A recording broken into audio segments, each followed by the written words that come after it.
Welcome back to the shop. So I started in on the fender repairs here. Got this one cut out and prepped. As you can see, that's the section we cut out, and she was pretty rotten on the backside there. Managed to cut back until we hit some solid metal. Everything looks good. Cleaned up the inside here. Prepped it with just some weld through zinc coating along this edge here when we weld it. Hopefully that'll keep from rotting out. And that was kind of the biggest problem, was this was starting to lift up and push away there. And the issue with these fenders is all your dirt and water rolls down. That's the factory drain hole there. And you can see the bottom of the cavity. I actually went ahead and added 2 more drain holes right at the bottom of the pocket there. This truck's probably never going to see rain as long as I own it, at least. But at least in the future, it'll hopefully give dirt and debris and water a better chance of getting out of there instead of sitting almost an inch deep in there. Somebody will probably tell me the reason why that was a stupid idea, but it didn't seem like a bad idea to me. So I'm going to finish get this prepped up. We've got our patch panel fabbed up here. I didn't buy, you can get the lower fender sections for these, but I think they were 120 US, so the time I get them here, they're probably going to be close to 200 bucks a piece. So I decided for the small piece I need, fab up my own. So I just took some 18 gauge, same as what the factory is, and bent it up here. And got the radius pretty good there. Might be able to see it a little better there. So what I did is just stuck it in the vise, kind of bent it over, and then I used a piece of, I think this is just 1-inch pipe, which is pretty close to the factory radius there. And I just kind of used that as my dolly and hammered it over, and I'll kind of do the final tweaking of that before we put it in. So just got to cut it to size. For the big radius here, I used the pipe anvil that you probably saw me build in one of the previous videos, and just kind of stuck it in and slowly bent it to get the curve. And like I said, that's pretty well bang on there. And you can kind of see there, once we cut it and drop it down, it should fit right in there. Might have to tweak it a little more and make it perfect, but that should do. Remember, this isn't going to be a $50,000 paint job on a show truck. We're going to color match this, hopefully through Rondex. And I'm just going to kind of spray this lower section, feather it out. And once we buff out the original paint, it should shine up nice. I also noticed up here, it's funny, I didn't even notice. I bought this truck in, I think it arrived in June, July. And even sitting in the sun, I didn't notice this, but this has been sprayed at some point. Completely different color, and it looks like Bondo Bill's probably been in here. But on the back side, it looks good, so I think there must have just been a small hole or something. So we'll go ahead and grind this out and patch that if we need to.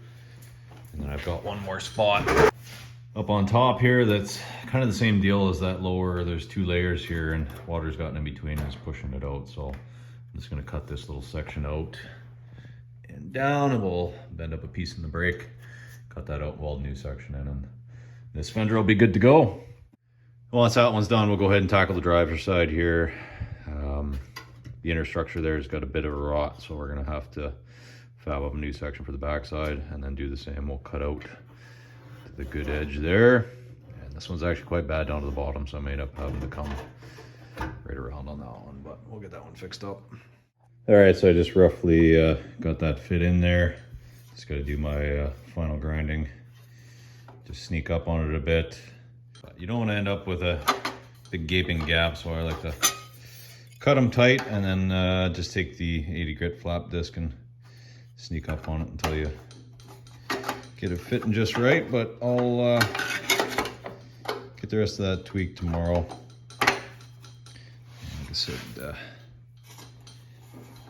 just have to stick it back in the pipe anvil and use that dolly there to tidy up our radius, and we'll get it tacked in. I'll hit it with another coat of zinc primer. Give it a fighting chance. I think once it's all done, I can pop the rubber seal and hopefully shoot or get a long brush in there, and I'm going to paint the back sides of these fenders with some rust paint to prevent them from getting any worse. So we'll continue on with that and see if we can get this stacked in there. I also went ahead and got my PCV valve installed on the 71 C10 here. These are Proform valve covers, and this is the part number for the grommet. So this will be one for the breather, and then it comes with the smaller one for the PCV valve. That's a 141615. So it took me a while to track these down. I'm sure there's probably other generic ones that would work, but I was having a tough time locating them. So got it on there. Had to tweak the carb a little bit, adjust the idle mixture and reset the idle. PCV valve is essentially a big vacuum leak, so you will have to do that if you go and install one. I also had a bag of parts here show up from NAPA. It's actually the first time I've used their delivery option. I think it's free over $75, so saved me a trip into town, and I ordered it on Wednesday afternoon and it was here Friday morning. So I got a replacement temperature sensor for the 68 F-100 there. I think it's got the wrong one in it right now. The gauge doesn't want to function. Everything seems to be okay. There's two options for these. There's one for the temperature gauge and one for just a dummy light. And I think it's got the dummy light one in there right now. It's pretty old, the one that's in there, so we're going to swap it out with this proper one, and then we can see if I were to gauge back up and running. And I also have been having an issue intermittently with it not wanting to start, and I've traced it back to the ignition switch. So pick this one up.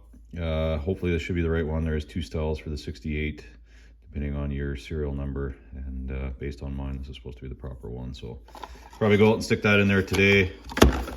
And I did grab a solenoid as well. I don't have any spares kicking around. And one that's there looks like it's relatively new, but I got this one too just in case. I'm probably gonna swap it out. Keep the other one as a spare. That's made in Taiwan. This is made in China. This one here is made in Mexico. So typical. Most of the stuff's not made in North America anymore, but seems to be relatively decent quality stuff. So our friends at NAPA were also nice enough to send us these gloves to try out. So pretty cool gloves actually. They've got the fingertips for touchscreen on there. And I think the best feature is this little Velcro pouch inside. You can actually stick some of those disposable hand warmer packets in there and keep yourself a little warmer. Which, if you're out riding around or working on equipment or whatever, and you got the wind blowing across the top of your hand, you know how cold that can get. So I'll give these a whirl, and seem to be decent quality and quite warm. So we're nearing the end of winter here, but it's still chilly out today, and we might even see a bit of snow today. So I'm gonna go ahead and get some of this stuff tackled. I want to get that fender welded up today, and maybe jump on a few other things here. So that's all for today. I'm gonna go get to work on some of this stuff. Been falling a bit behind here lately, so we should have some more videos coming up here for you in the next little while.